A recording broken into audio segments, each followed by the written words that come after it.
How to fight close range. Dummy. The best way to end a fight is at close range, for a lot of reasons. For one, you can loot right away, and if you get a knock, you can get your finish. Knocking players at long range is fine, but if they are too far away, it's more likely for them to get revived. If you do damage at range, the next logical step is to close the distance so that you can finish the fight. But in order to do that effectively, you need to be good at fighting at close range. So let's get into it. What's up, my name is Lethal, and in today's video, I'm going to show you how to fight from close range. It seems really easy, but there's a lot to it that you might not think about. Please pay close attention. This isn't going to be your average tutorial. And if you enjoy these tips and tricks, leave a like and definitely subscribe for more content. So the first thing you need to realize is that there are many parts to this. A close range fight is made up of a few strategies that when paired together, they work like a well-oiled machine. Number 1. Out-aim your opponent. Good aim will help you to do a lot of damage very fast. This is good because in a lot of situations, better aim simply wins. So how are you going to get good aim if you don't have it? Let's crack open that can of worms, shall we? Sensitivity. You need the right sense. If you have bad aim, the first thing you should try is lowering your sensitivity. This goes for keyboard and mouse and controller. Yes, technically your aiming will be slower, but slow is smooth and smooth is fast. So slow equals fast? Bottom line, your sense may be too high, trust me. It's really easy to tell if it's too low, so give it a shot. Play some games, and if you don't like it, go back up. Moving on. Aim training. You can either use Kovacs, AimLab, or any software you feel comfortable with if you're on PC. Or you can go into creative maps like Skaavok's Aim Trainer or Raider 464's Aim Course, two of my personal favorites. Obviously, if you're on console, you're going to be aim training in creative. And what I like about Skaavok's and Raider 464's aim courses is that they have aiming scenarios where you're not just standing still shooting, but instead, you're moving and jumping around while aiming, which makes it all the more realistic. Also, the benefit of creative is that you can use guns that are in the game, with the same recoil, bullet spread, fire rate, etc. So to save on time, I'll just say this flat out. Aim train for about 15 to 20 minutes a day before hopping into online matches. And if you want to go crazy, you don't need any more than 30 minutes.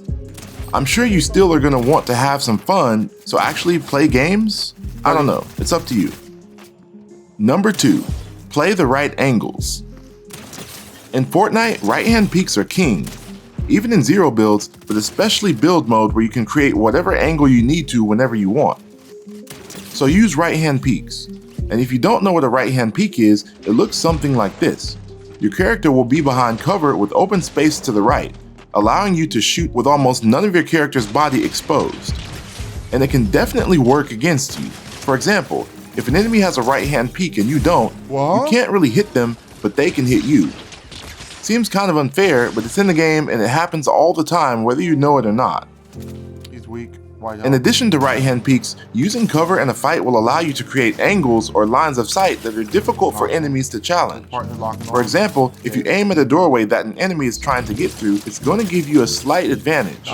If you're on a rooftop and your enemy is on the ground, fully exposed, it's going to be hard for them to fight back.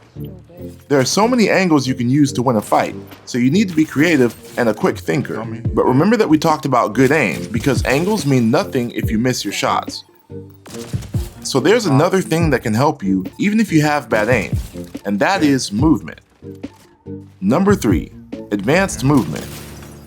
The way you move can turn things around in any situation. There are so many movement strategies and tricks, from slide jumping, slide canceling, B-hopping, zigzagging, crouch spamming while shooting, mantling, and those are things you can do even if you don't have mobility items or vehicles. Let's break it down.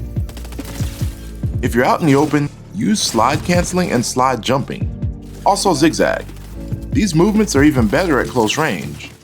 Since the Mythic Havoc shotgun can basically one-tap you, you're going to want to dodge those headshots. Even a basic slide at the right time can save you from getting deleted. So here's your standard shotgun fight at close range. If you have good aim, you'll hit your shots, but an enemy isn't going to just stand there and let it happen. You're dodging, they're dodging, but who wins? Well, most of the time, it's the player with the best aim and movement. Number 4. Swapping weapons. Shotgun SMG is the oldest meta in the game, but even though you might already know this, you still might not be doing it right. For example, do you shoot your shotgun and then burn your entire SMG magazine? This is a huge mistake, especially if you miss all of your SMG rounds. So you need to shoot the shotgun, swap to SMG, and only shoot about 10 bullets max, which is half of a twin mag SMG and 1/3 of the submachine gun. This tiny detail will help you to stop getting stuck reloading at bad times. It's so nice to be able to switch to your SMG when your enemy is weak and desperately trying to hit a max damage shotgun shot. I'll call it reload management. So yes, use shotgun SMG, but try to only use the SMG to fill the time between shotgun shots, and to do constant damage to your opponent. Number 5. Reposition constantly. The reason why you need to reposition is to keep a fight fresh. You don't want to start being predictable. That will lose you the fight. So whether you're already losing and want to turn around the fight, or even if you're winning, mix it up as often as possible. Change angles, change cover. Sometimes you need to reposition so that you can heal or reload. Maybe you start getting third-partied, but you want to finish the opponent you're after. Just don't stay in the same spot behind the same piece of cover for too long. Variety will save you. We're just scratching the surface of what's possible when you mix and hopefully master these close-range tips. There is definitely more to come in the future, so make sure to be subscribed so you don't miss any future tips and tricks from this channel. Having said that, that's going to be it for this video. I hope it was helpful to you and that you enjoyed it.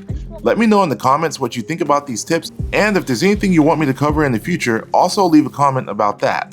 Finally, feel free to DM me on any of my socials. Have a great day, and we'll see you next time.